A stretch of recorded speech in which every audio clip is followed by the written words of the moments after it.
Good evening from Lagos, Nigeria. Much love, Nigeria. What's up, man? The Giants are in the building. We love the Nigerian people because the Nigerian people are not the first to come out here and show any form of aggression. You people just have low self-esteem because when the Nigerians speak, they speak with confidence. They are loud because it comes from within. You have a small little self-esteem. You who are from freaking East Africa or wherever, especially from the south. Down there, the South Africans down there. The reason why they have a complex with the Giants is because those ones have low self-esteem. Yeah, there's no self-confidence there. That's why they take offense every time a Nigerian speaks. I'm telling you, I'm a Congolese and I love them. I love the fact that they are outgoing. They are hustlers. They don't take no for an answer. They will do whatever they have to do to survive. Listen, man, we live in a corrupt continent. Do you understand what I'm saying? We have puppet as leaders in the entire Africa. We should all be go-getters. We should all be like freaking Nigerians. Do you understand what I'm saying? If every single 54 country here in the motherland came out here and acted like a Nigerian, we will run the world. We will take over the world very, very quickly. I'm telling you. Just imagine, should we act like the South Africans? Hell no. Those ones, they don't give a crap if that land belongs to somebody else. Those South Africans have the audacity to come out here and say, leave my country, go back to your country. South Africans, especially black South Africa, let me tell you, South Africa is not your country. You know why? Because you don't own the land. How can you say you are a South African when you don't own the land? You don't own your land, black South Africa, and you don't have the tenacity, the strength, the oomph to fight for it. Whites only towns in 2026. Whites only towns in 2026 in South Africa. But they are talking the reality. That particular white dude, that Afrikaner, would suppose that Phil Craig, the UK-born national that leads Cape Independence, they even have the audacity to come out here and say, we'll even take freaking Western Cape. We'll take Western Cape, we'll bring in Western values, we'll move all these black folks to Limpopo, man. Understand? We'll take this, we'll govern ourselves because these black folks here, they don't know how to run this country. Corruption to the core for the last 30 years since ANC has been in power. Nothing but mismanagement left, right, and center. That's what the white dude is saying there. And in black South Africa, instead of focusing on fighting that, instead of focusing on holding their leaders accountable, instead of focusing on being a true freaking African and showing a spirit of Africanism, they're out here turning their backs on the problem that they should be facing and addressing themselves towards people who look like them. People who are also struggling like them. Black South Africans, African nationals are not your problem. You are acting foolish every single time you are addressing the African national out here, thinking he's your problem. It's not your problem. We're the black race, we're the black people, we're the Africans. We are all in one freaking boat. We all don't have anything. Yeah? The system is against us. The system is designed to keep us down, to keep us fighting. And you, Black South Africa, you are playing into their hands, into the agenda of the what? Of the Mulungu, that what? That you, Black South Africa, you do what? You see them as a god. Black South Africans, you see a Mulungu or a white person as a god. This is the truth. Unapologetic podcast. I missed this. Today I said to myself, I haven't delivered one in January. I've been too soft out here. People who used to follow me at the beginning sometimes say it in the comment section. They say, Patrick, these days, these couple of weeks, you've been a little bit too soft. We follow you for a reason. We like the fact that you are unfiltered, you are uncensored, you are unapologetic. You come up strong, you say it as it is, you call a spade a spade. But this couple of weeks, you've been a little bit too soft. I said, I'm sorry, it's the festive season. It's the festive season. It's December. Let these people just relax. I give it to them all year long. Let me just let them relax. Let me wish them Happy New Year and Merry Christmas and all of the freaking above. But the party's over. We're back into this now. We're back. We have no choice. We cannot relate to this softness.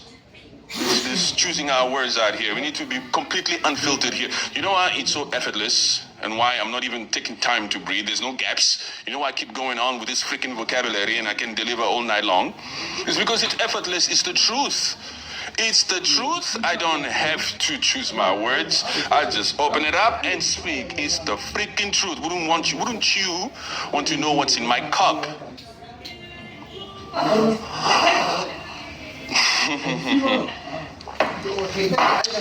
Clarity of mind. When you pray to God and you say, God, please, this is what I do. I'm a patriot. I'm a Mwanamboka from Congo. I'm an African, Pan-Africanist, a different type, not the usual type that come out here and lie to people. No, and I'm not paid. I'm not bought. I'm not sponsored. I do it by myself because I'm an entrepreneur too. Do you understand what I'm saying? I invest in myself. Why? Because I love Africa. And so God says, okay, I like that spirit. I like that approach. Here's some anointing. Go out there and tell them, be unapologetic, be unique. It's love at the end of the day, but it has to be delivered this way.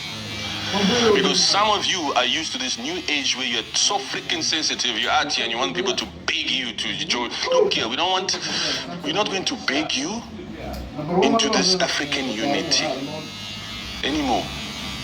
We're not going to hold concerts, play sports, so that we can unite. All sports unites people. Look at the freaking Moroccans. Hey, you Moroccans, let me hit there real quick. This particular hosting of the Moroccans, although the infrastructure was world class, although the stadiums were beautiful, although the organization was there, but the attitude, the mentality of the Moroccans sucked. Oof. Are you an African or what are you? What are you? Are you a human being? The attitude of the Moroccans in this freaking AFCON sucked. I have to say it loud again. I have to repeat it. You Moroccans, I hope there's some of you on the stream. Anyway, I'll post this so that you people can see. Already we posted one. We told them, if you're on African soil, you're an African. If you don't want to be an African, bounce. We need that land.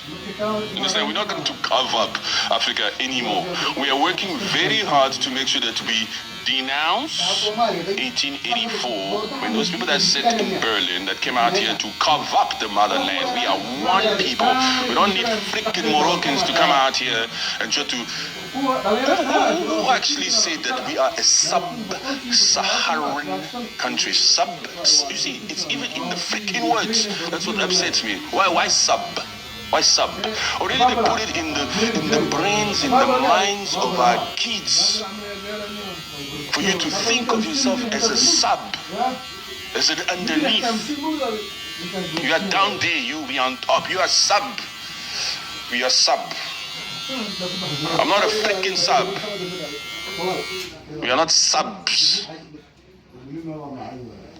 Hey, we are not subs, huh? Not at all. The audacity. They already put it that way, huh? Sub-Saharan countries. Those black people, those Africans live where?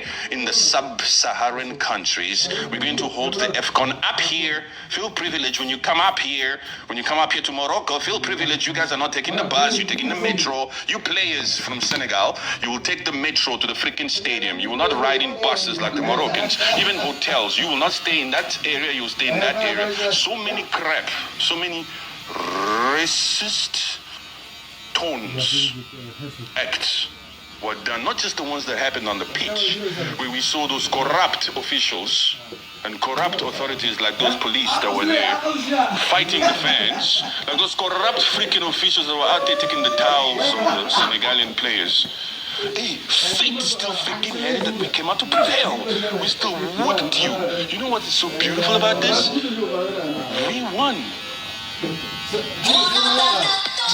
Saharan won. How does that make you feel? So behave yourself. Yes, we persevered through all the freaking adversity, through everything that you people were throwing at us. At us. If you considered yourself African, you would be a part of the us.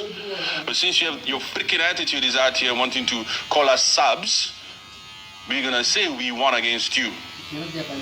We want African unity. We want us to be united. But we're not going to freaking beg you, and we're not going to sound as if you are superior to us. You understand? You understand what I'm saying? That's why the delivery is like this. They have to understand that we don't see ourselves as sub-Saharan. Sub. What do you mean sub?